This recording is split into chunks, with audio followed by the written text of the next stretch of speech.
Fala aí pessoal, tudo jóia? Aqui é o psicólogo Newton Campos e no vídeo de hoje eu vou trazer 6 casos reais de pessoas com transtorno dissociativo de identidade, também conhecido como transtorno de múltiplas personalidades. Então, se você quer ter um momento de aprendizado aí no seu dia, fica aqui comigo. Esse vídeo vai ter a participação especial do psicólogo Pedro Santos, que vai começar trazendo os casos aqui pra gente. Mas antes da gente começar esse conteúdo, eu vou pedir para que você curta o vídeo, se inscreva no canal, porque aqui você encontra mais vídeos sobre transtornos psicológicos e também conteúdo que pode te ajudar na saúde mental, beleza?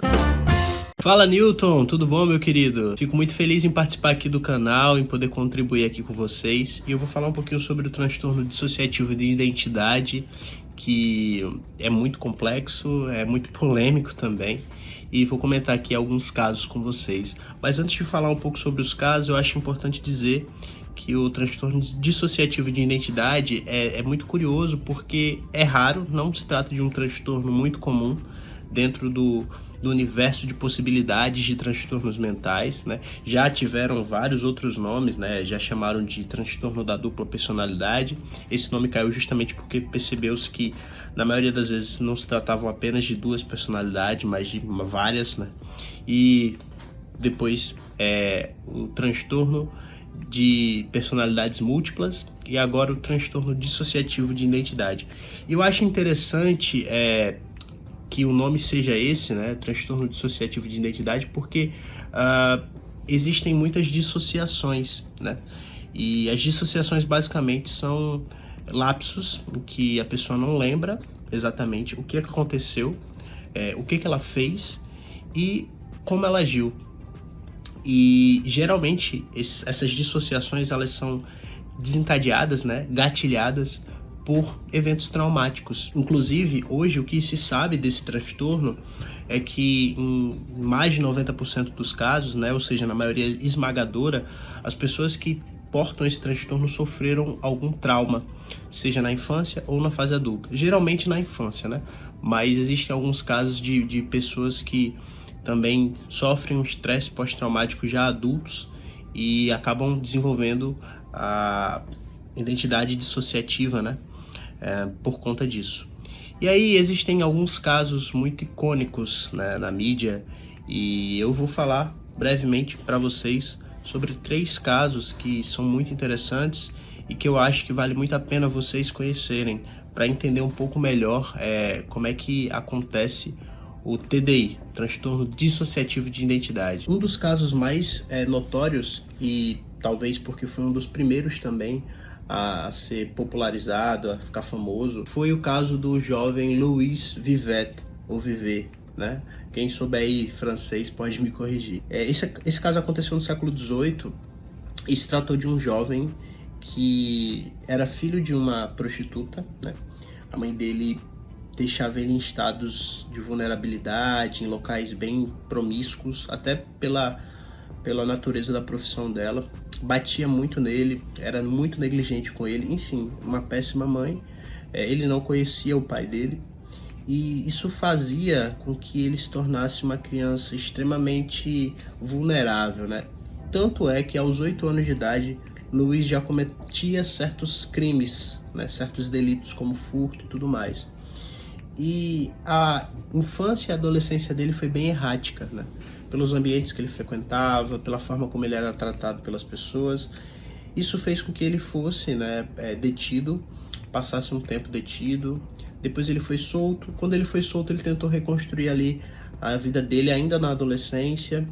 E aí, quando ele tinha ali por volta dos 17 anos, né, ele já estava trabalhando numa vinícola, quando uma serpente, uma víbora, aparece e enrola o braço dele. E apesar da víbora não ter picado ele, esse evento deixou ele muito traumatizado, ele ficou muito pasmo. E aí, depois disso, ele começou a desenvolver esse transtorno dissociativo de identidade. Ele chegou a frequentar vários hospitais psiquiátricos da França, e como era uma doença, um transtorno, melhor dizendo, ainda menos conhecido naquela época, as pessoas não entendiam muito bem como funcionava. Muitas pessoas achavam que ele ficava possuído pelo demônio e tudo mais, mas na verdade ele tinha várias identidades diferentes. E uma coisa muito característica é que quando uma das identidades vinha à tona, né, ele não se lembrava do que ele tinha falado, do que ele tinha feito, de como ele tinha agido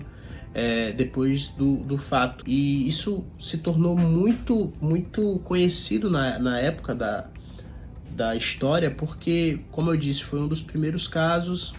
Ele teve uma vida bem complicada por conta disso, com várias passagens em hospitais psiquiátricos, como eu falei.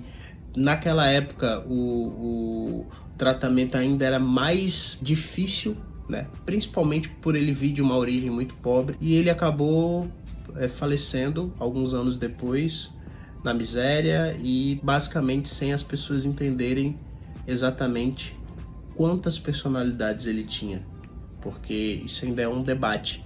Alguns diziam que ele desenvolveu 20 e poucas personalidades, outros que ele desenvolveu muito mais ou muito menos, enfim. Mas esse foi um dos casos mais notórios, e repare que houveram duas condições aí que geralmente são fundamentais para que esse transtorno se desenvolva. Uma infância difícil, né, com cuidados parentais negligentes, provavelmente com algum tipo de abuso, seja ele sexual ou não, e um evento traumático que foi o episódio da serpente. Então, quando se junta as duas coisas, geralmente é possível que esse transtorno acabe vindo à tona. Um outro caso extremamente famoso e que serviu muito para a gente ampliar o que a gente conhece sobre o transtorno dissociativo de identidade foi o da americana Chris Kostner Sizemore. Eu acho que é assim que se pronuncia o nome dela. E basicamente, quando ela tinha 2 anos de idade, ela viu um homem sendo retirado de uma vala, né? E isso deixou ela muito traumatizada, até porque ela achava que esse homem estava morto. E aparentemente os problemas dissociativos de identidade dela começaram a surgir por conta desse episódio, né? Que foi bastante traumático para ela. E os estudos sobre ela apontam que ela se envolvia com uma série de confusões na escola ainda criança e não se lembrava do que tinha feito.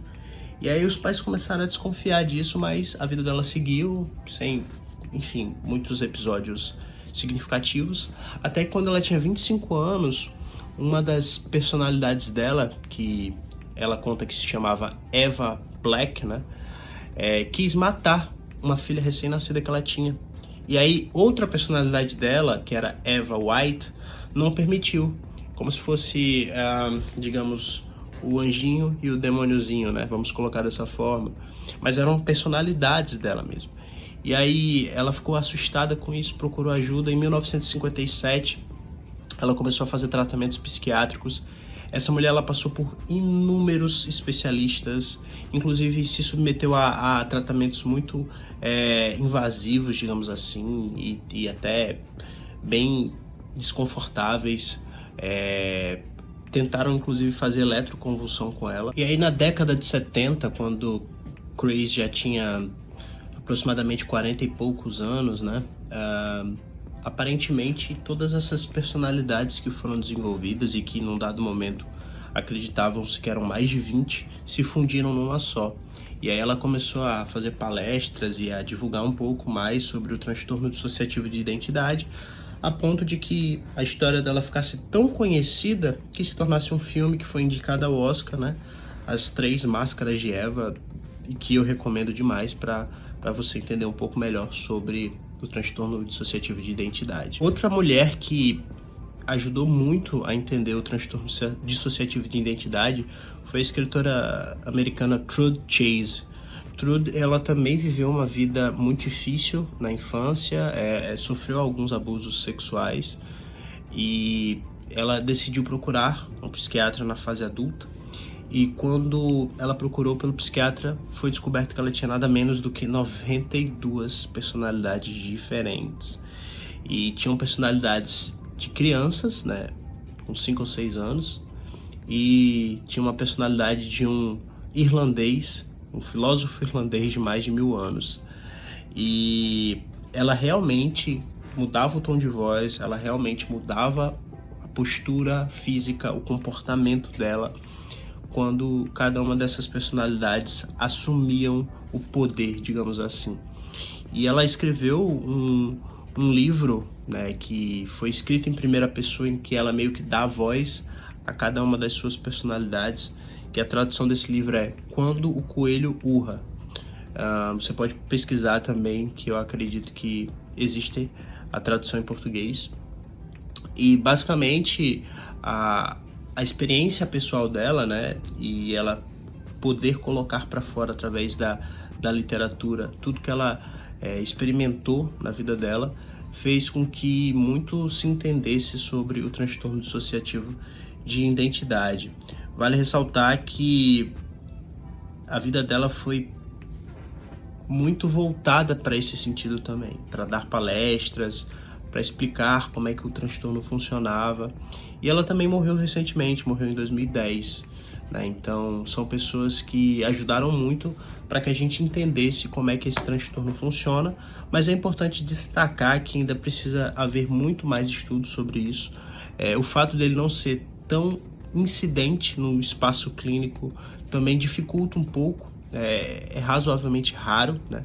Existem alguns estudos que apontam que ao redor do mundo existam menos de 200 mil pessoas com transtorno dissociativo de identidade, e considerando que o mundo tem 8 bilhões, né, de pessoas aproximadamente,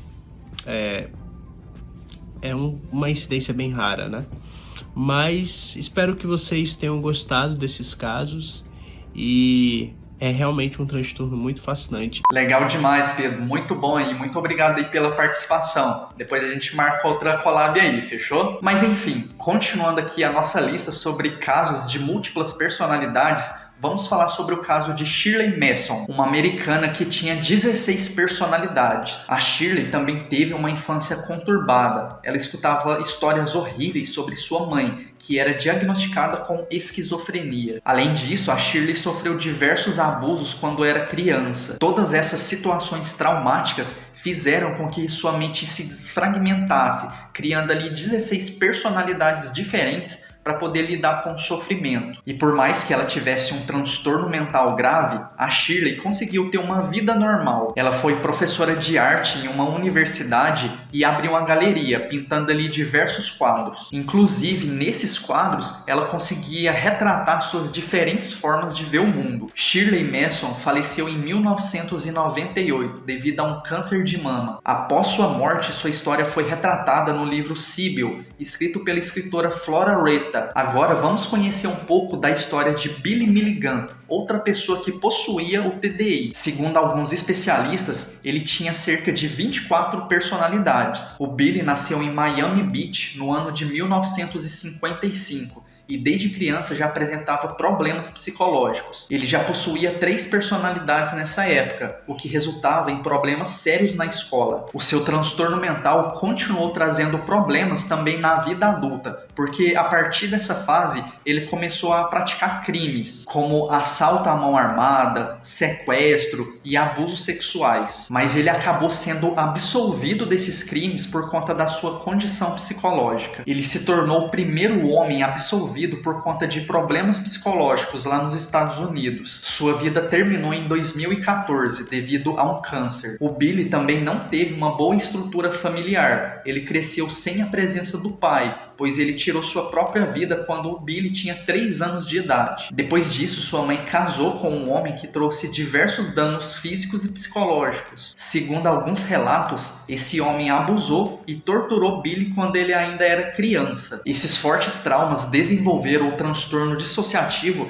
que tanto trouxe sofrimento para o Billy e para suas vítimas. A história dele virou série na Netflix. Se caso você quiser assistir, é só pesquisar as 24 personalidades de Billy Milligan. Para finalizar a lista, eu vou falar sobre o caso Anneliese Michael, que inspirou o filme O Exorcismo de Emily Rose. Anneliese era uma jovem alemã que possuía problemas mentais e neurológicos. Quando ela tinha 16 anos, foi diagnosticada com epilepsia, pois sofria de diversas convulsões. Depois disso, a Annelise entrou em uma depressão profunda, tentou se matar algumas vezes e passou a ouvir vozes. Esse sintoma meio que indicava que o transtorno dissociativo estava ali na fase inicial. Com o tempo, a Annelise começou a ter comportamentos perturbadores, como andar nua pela casa, comer insetos e defecar no chão. E como a Annelise foi criada em um ambiente católico bem rigoroso, ela e sua família acreditavam que tudo isso se tratava de uma possessão demoníaca. Por conta disso, procuraram um padre para tentar exorcizar e decidiram não continuar o tratamento médico. A consequência dessa escolha é que a Annelise parou de se alimentar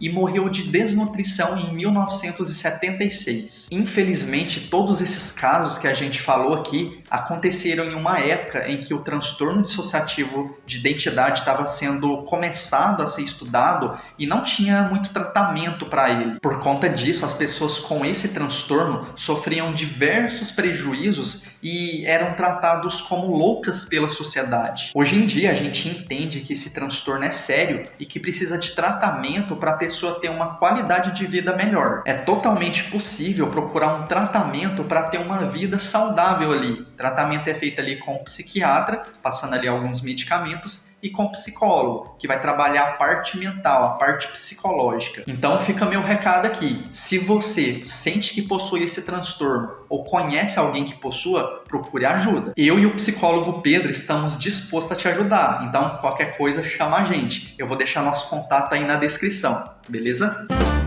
Então, esse foi o vídeo, pessoal. Eu apresentei aqui 6 casos de pessoas com transtorno dissociativo de identidade. Quero agradecer quem assistiu até aqui e quero agradecer novamente o Pedro pela participação. Se você gostou do vídeo, não esquece de deixar seu like, se inscrever no canal. De segunda a sexta-feira tem vídeo novo, então vai acompanhando aí, fechou? Então até lá e um abraço.